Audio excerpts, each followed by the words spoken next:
Morning, Pete here. So what's the day? Tuesday morning. Just been for breakfast with the old farts over at a place called natter. Lovely little place for breakfast, bit like a tea room actually. So I'm just sort of heading back towards St Austell across the clay trails, what I called clay trails, through the clay villages, and where there was a lot of mining and quarrying going on, and still is to a fair extent.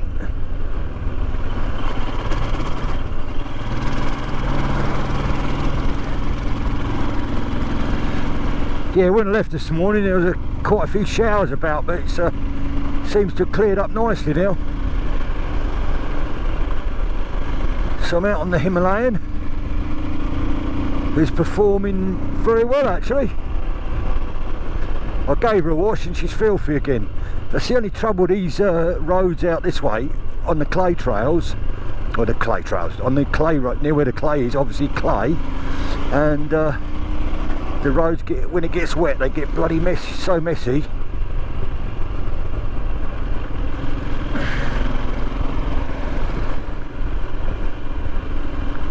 So just coming into a little place called Whitemore now.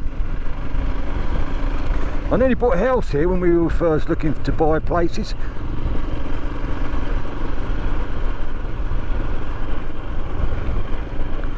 A lot of the old clay workings are going back to nature now. They're sort of like, and they're giving you access as well, so people can walk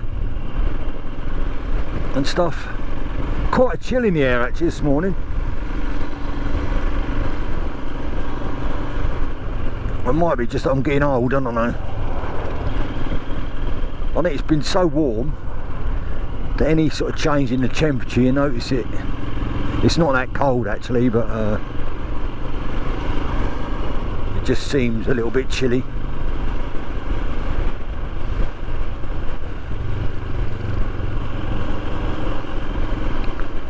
The only trouble around here at the moment is roadworks wherever you go. They're doing, I don't know what they're putting, fibre broadband in or something like that.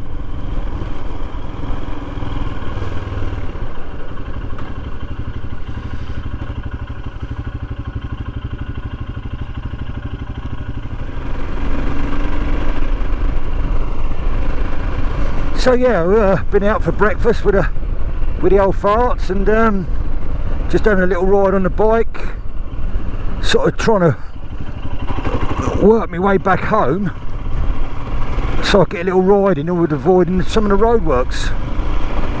But it just seems wherever I go at the moment there's roadworks, which are a pain in the bloody arse.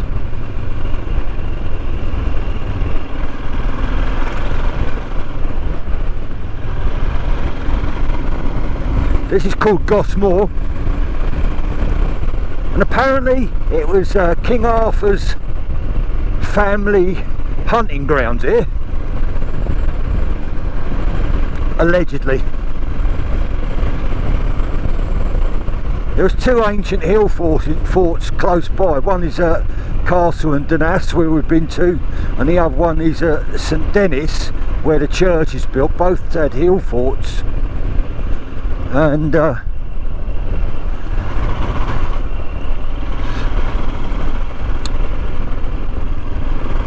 we're both settlements, so I just had to concentrate through the mud and crap on the roads.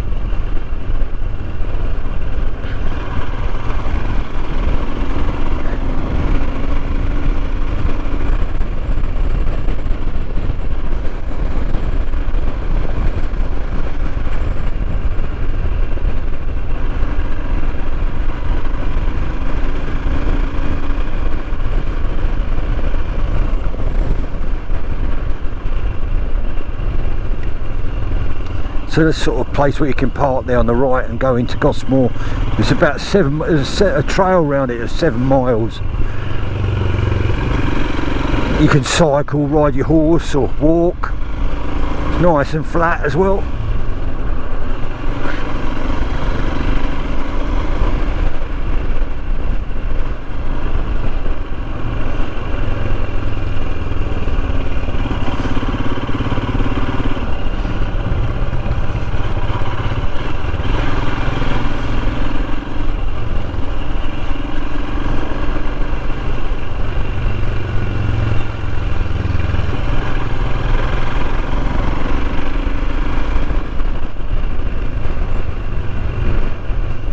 quite a sharp wind actually you got up. I don't know where that's come from.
So this is a little village called St Dennis we're just coming into now.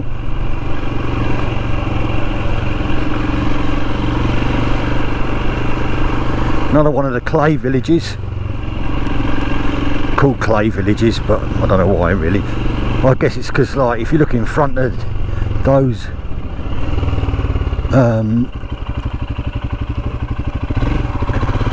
hills in front of us, which are just back there, they're all man-made, and it's all like the clay waste from clay workings.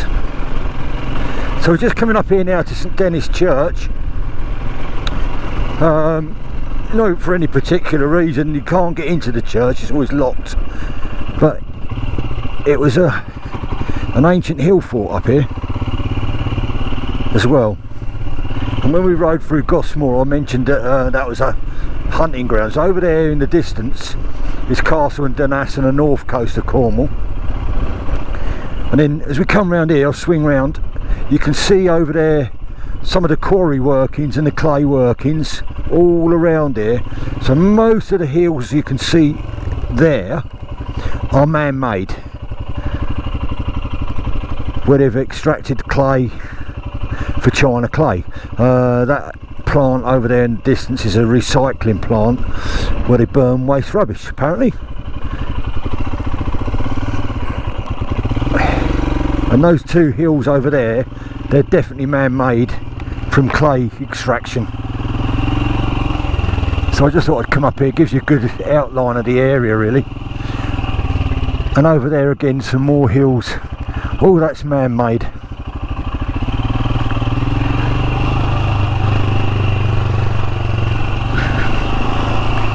So we'll ride out through St Dennis and then we'll sort of head on back to St Austell.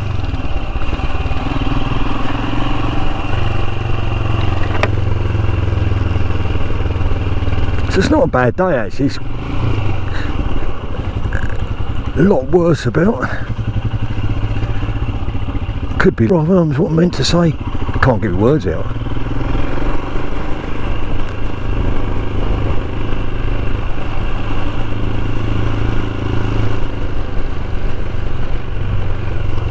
A lot of people don't like these little villages. I quite like them actually. I think they always remind me of northern mining towns, and often got good communities and stuff like that in them as well.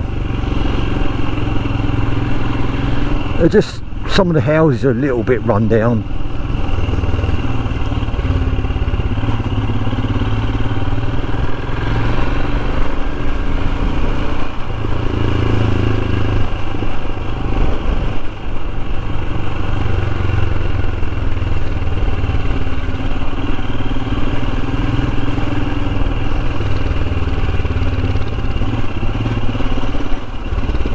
Oh yeah.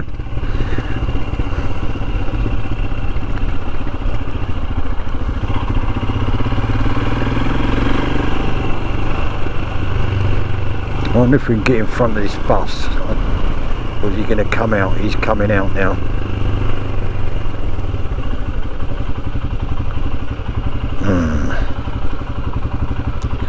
I really didn't want to be stuck behind the bus, but there we go. He did have his indicator on.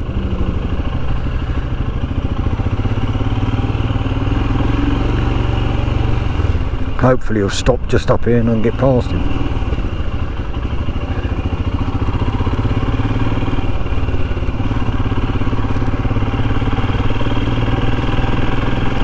And these are the parts of Cornwall people don't see.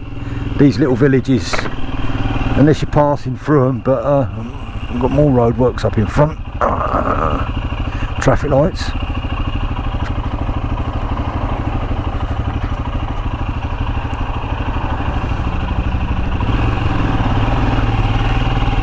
You know, most people come and stay on the coast and stick to the coast and never come and see these little places like this, these little communities.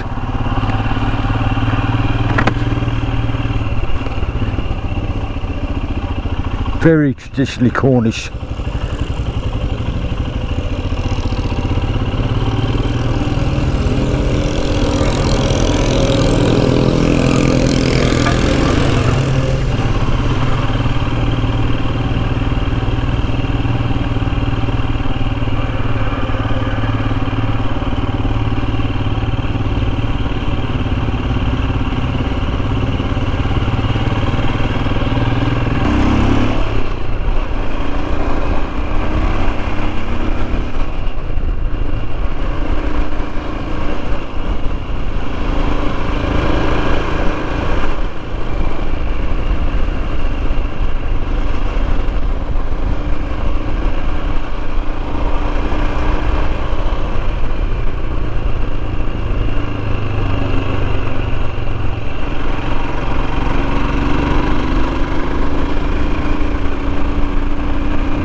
Jesus, more traffic lights.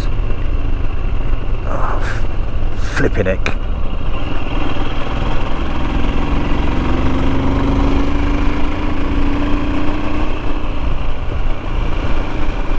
No one working at those roadworks.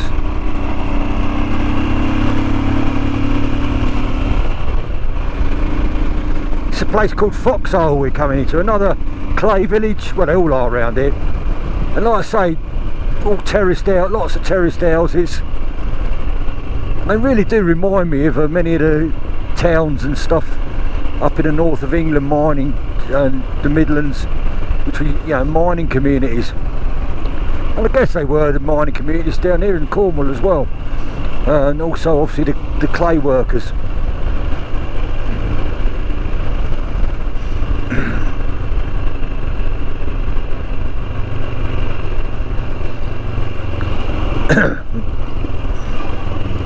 We'll go this way. We're going to go a bit cross country.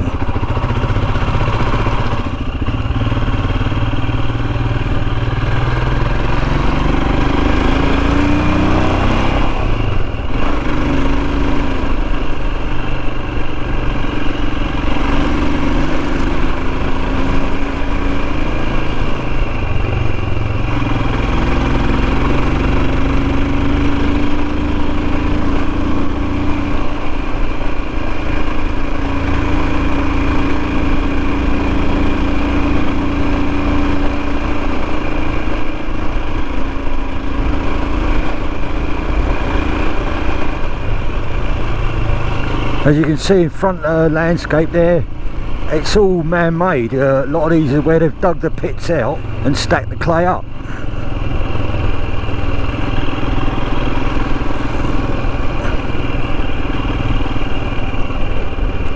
And now they've reseeded them and replanted them and been allowed for people to go for walks and stuff.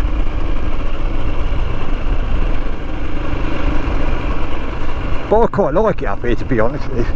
You know, it's sort of like, generally it's quite quiet, it's not too noisy, not too many, too many people about or nothing like that, and some nice walks and places to go.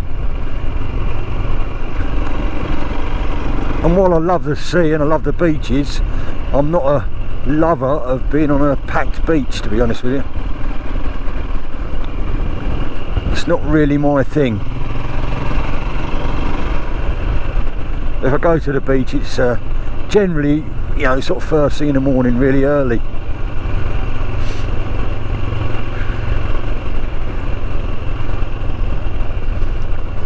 Occasionally I'll take go with the grandkids to the beach.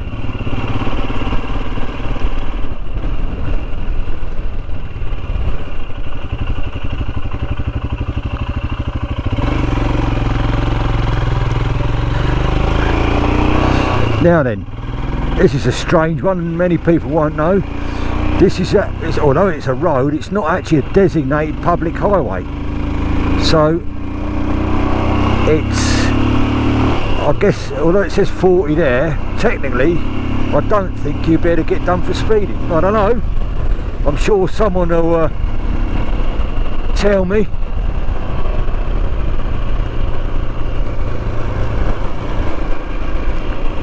But as you can see, if you look onto the right hand side, lovely lake.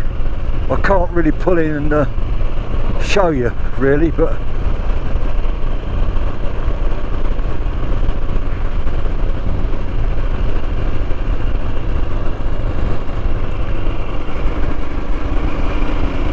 now it's all being returned to nature. It's you know, it's quite nice.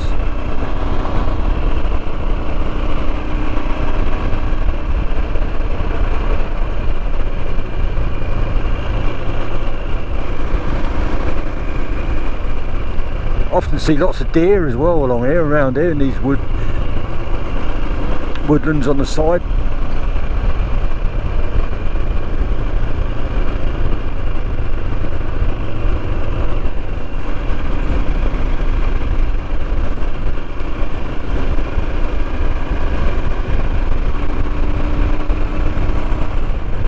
Himmy's performing brilliantly. He had a wash the other day and I think he liked that. Although, saying that, he sometimes plays up.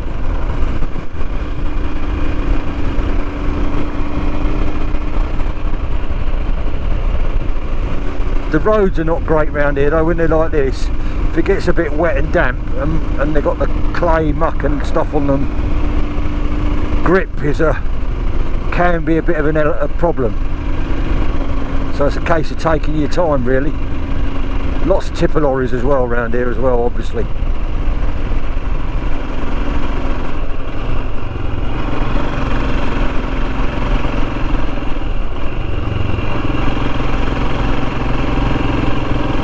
And he's fully laden.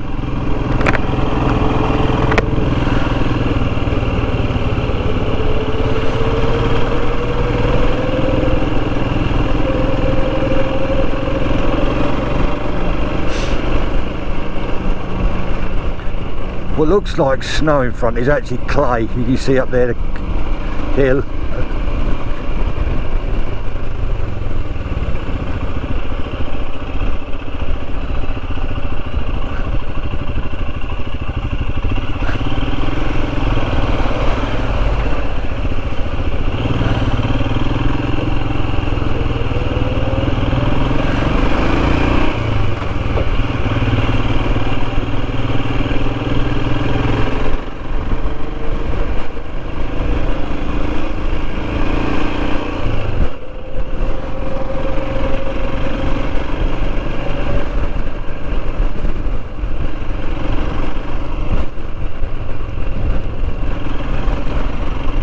So sort of coming back onto the road, well, back onto designated roads, I guess.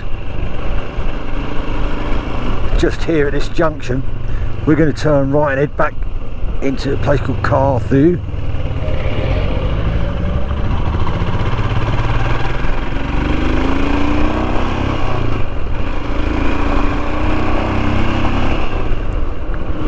And there's a quarry on the left. You can see over there.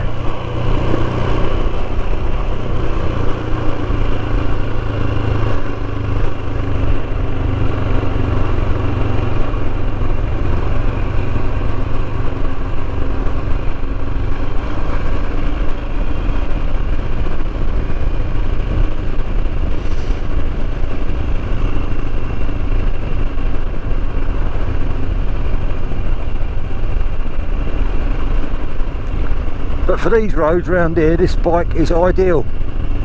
You honestly couldn't for want anything better.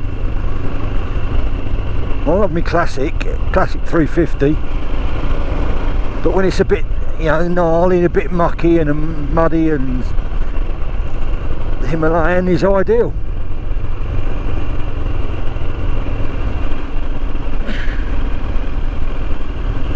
And of course we've got the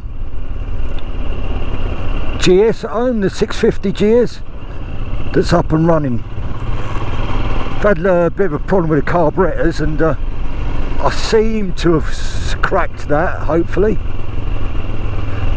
I think if I could ever get another set of carbs, I would snap them up.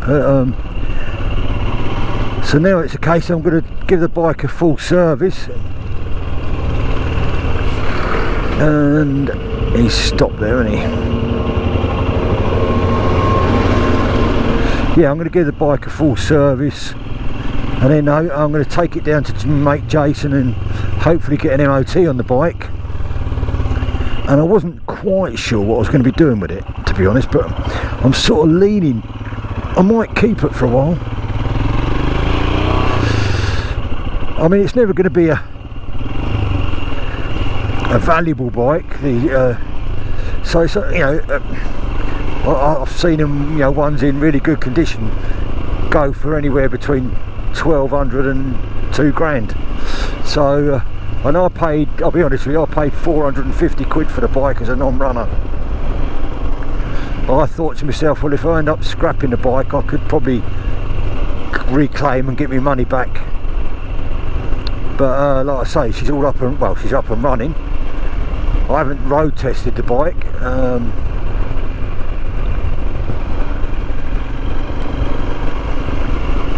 I've got quite a few jobs, so I want to give her a good service first of all, change the oil filters, plugs and stuff like that, and then go from there.